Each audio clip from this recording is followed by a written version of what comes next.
Just 1 second, let me get my recorder going here.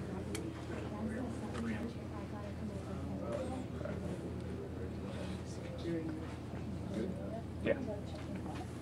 All right, so 15 years ago, obviously you guys did something pretty special, and now something pretty special is going to happen for both of you tonight. I mean, how many times over the last 15 years have you thought about that game against Carolina? The game itself, definitely during college basketball season, all the time, think about it. And then obviously, you know, the tournament rolls around, it really goes to another level because, you know, not half the time they're showing one of our highlights of him going crazy against Carolina and, you know, us winning the game and storming the court and the whole thing. So just during college basketball season, all the time, think about it. But whenever I see Carolina on, you know, the game, me personally. What about you, Harold? I'm just the same every year. Around this time, I get a call from some guys saying, "Oh, how was the game? What happened?" So it's been exciting. How much did that one game change you guys' lives? We was actually roommates that night, so the next day the phone just didn't stop ringing. So I think right after that day, our lives has changed. If that one game changed it, how much do you think if you'd been able to get that second one where you're so close against Florida, what do you think that would have been?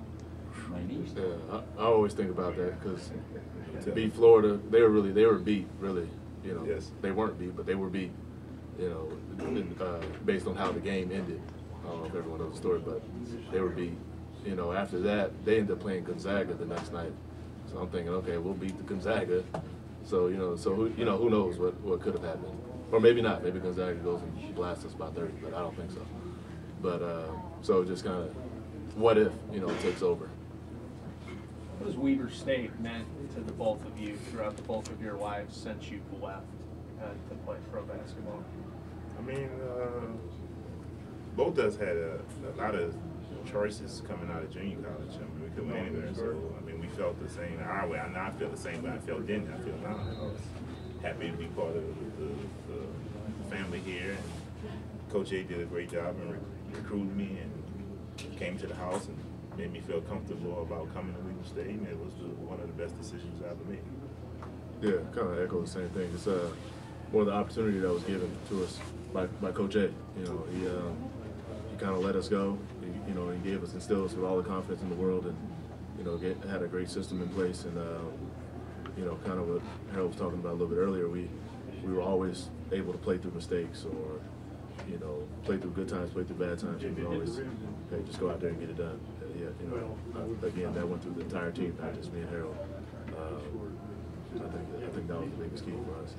How much do you guys follow Weber State basketball since you've been gone? Do you still look at their scores when you get a chance? Yeah, every once in a while. And then obviously, last couple of years with Damian Lillard, what he did while he was here, and then obviously what he's doing now in the NBA. So that's brought some more attention to the program. So that's been great. But so yeah, always just check the scores. They're not on TV that much, except for the Big Sky tournament. So you just check box scores and see what the standings are. Yeah, same.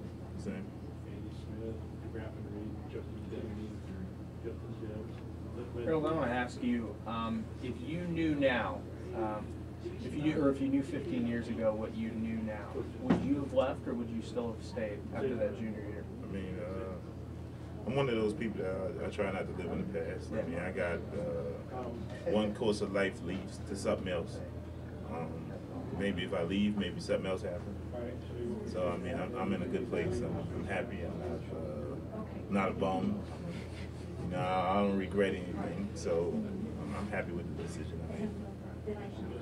How would you kind of describe the journey that basketball has taken both of you on since that point? Well, me personally, I grew up poor in the project. I mean, so to get the opportunity to see the world and experience things and help my family out and things to that nature, it's been a blessing for me. So I'm happy totally with everything.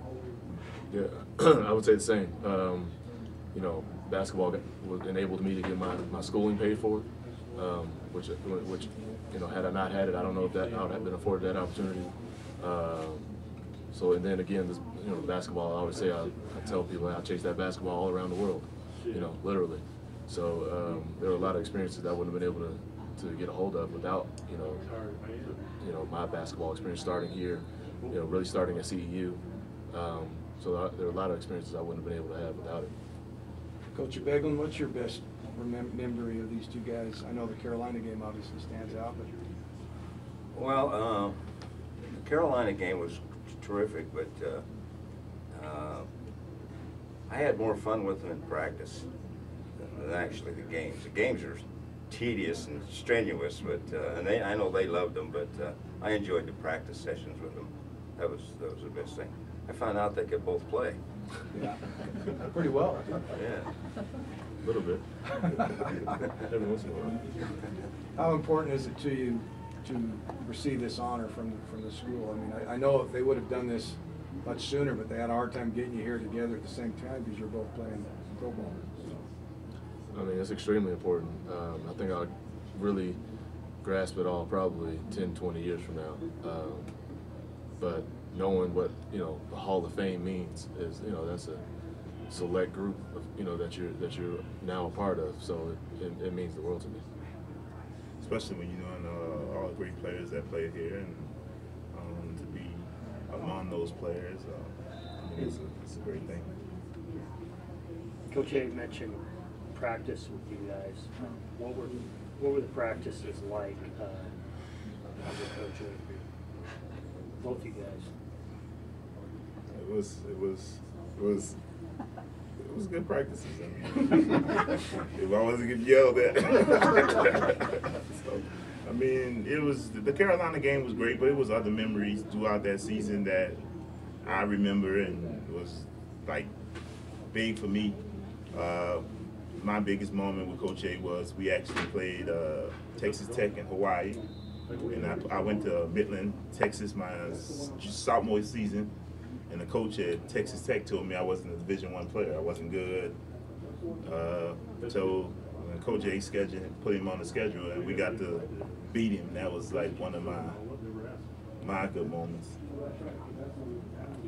Did you scheduled that? I can't remember scheduling. I remember beating them, but we tried to beat everybody actually. So it was a good win, big win. So Eddie, what was practice like on those rare occasions after you guys lost the game?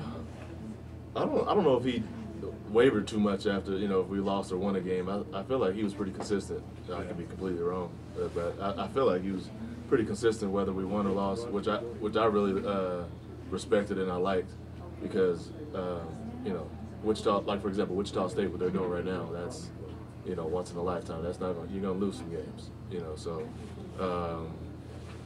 now how we played, he monitored more than a win or loss. So sometimes we won a game, we walk in the locker room, we're like, man, did we win that game?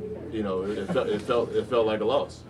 So maybe that next practice was a little bit tougher just based on how we played and how we played together. So I feel like he was pretty consistent with it. It was more of the process. If we trusted in the process, we were going to win games, which is what we did. Of course, you're going to lose a couple here and there. I'm not sure exactly what our record was that year, but it was pretty decent. So, 8 losses. Huh? 8 losses. Yeah. So we were doing something right most of the time. But like I said, I feel like he was pretty consistent with our practices. Eddie, do you have any marquee memories from your NBA career besides the 8 millionth point in NBA history? What about the fight?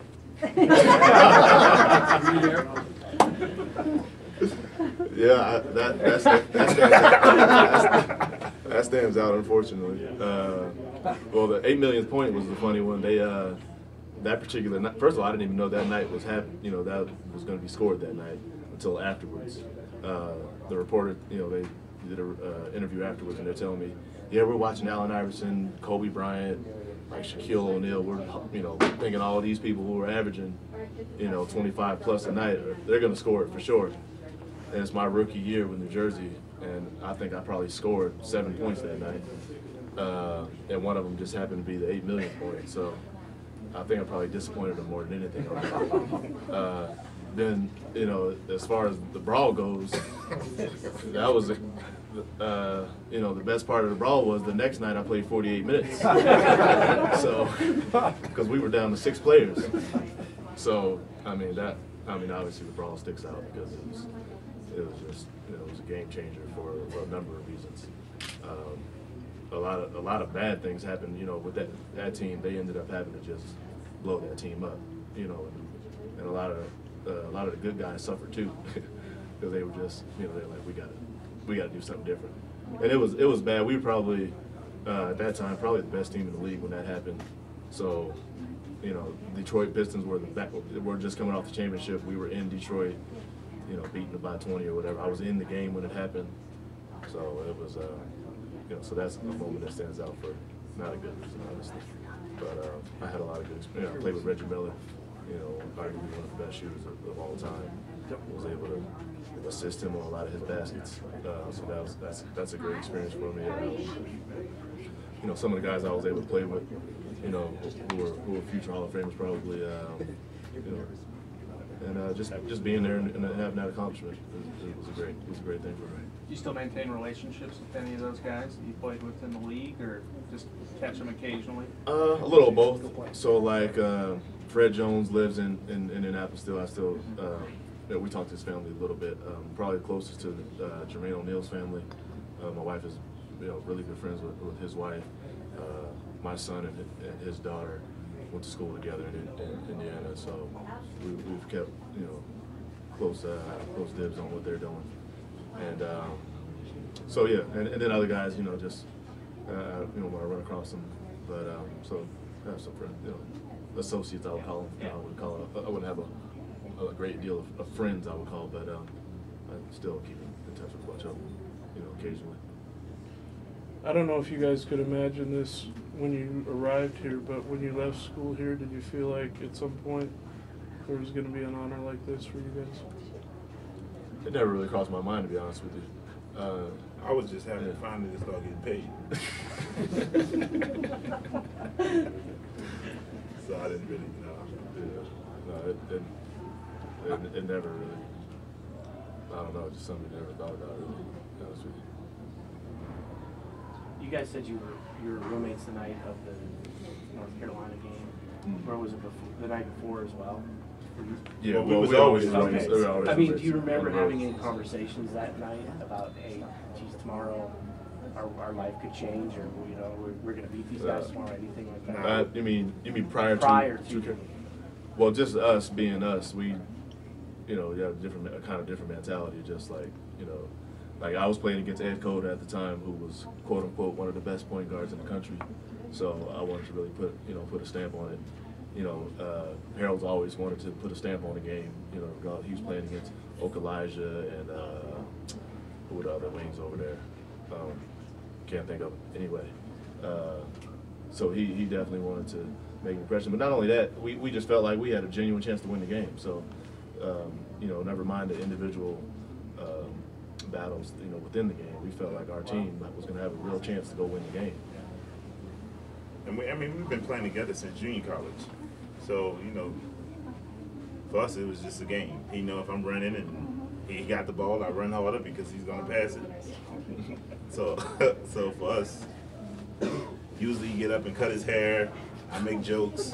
I get on somebody's nerves. So it was just the same typical day for us. For real, I mean, because you weren't playing at junior college. You were in the NCAA tournament playing North Carolina. But for us, it was the same. I mean, we were always together and getting in trouble together, and so it was just another day. I was just hoping Coach J didn't catch me getting in trouble. So really, you looked at that game against North Carolina the same as you could have playing junior college against Dixie College or something? Was it the same? Well, we played. We were together. We were 28-5 our freshman year, so we weren't too shabby our freshman year either. And we played against, like, Sean Marion was at Vincennes, so we played against other you know, big time competition as well. So. And we always was underdogs. I mean, even in junior college, we played against Sean Marion. They were supposed to beat us. So it was always us having to prove that we was good players. And me personally, I don't ever look at any opponent and think they're so great. Like, oh, if you play for Carolina, you're great. No, like that wasn't really, you know. I just happened to go to a different school than you. You know, so I could very easily have your job. Is the way I kind of look at it. You know, so it wasn't. And that, I think that mentality is, again, Coach A started. You know, we just go to school here. They go to school there. We're gonna go win a game. Coach A, did you notice that when you were recruiting these guys out of JUCO that they had kind of the swagger, like they didn't really care? No, they were pretty humble. They didn't. What shined for me was their skills and their total attitude. You know, to play the game. They loved to play the game, and Eddie could outrun anybody, anywhere, and Harold could shoot. Well, it took us a couple of weeks to find out he could shoot it from anywhere, because he played center in high school and junior college, and all of a sudden, I'm watching him in practice. It took us about 2 weeks to find out he could shoot it from top of the key and on the baseline, and so he come in the office one day and he says, it was about 7 a.m. and he said, Coach, I'm concerned about something. And I said, what's that, Harold? We just won a big game. I think it was Northern Arizona. We just beat them. And he says, I think I'm shooting the ball too much.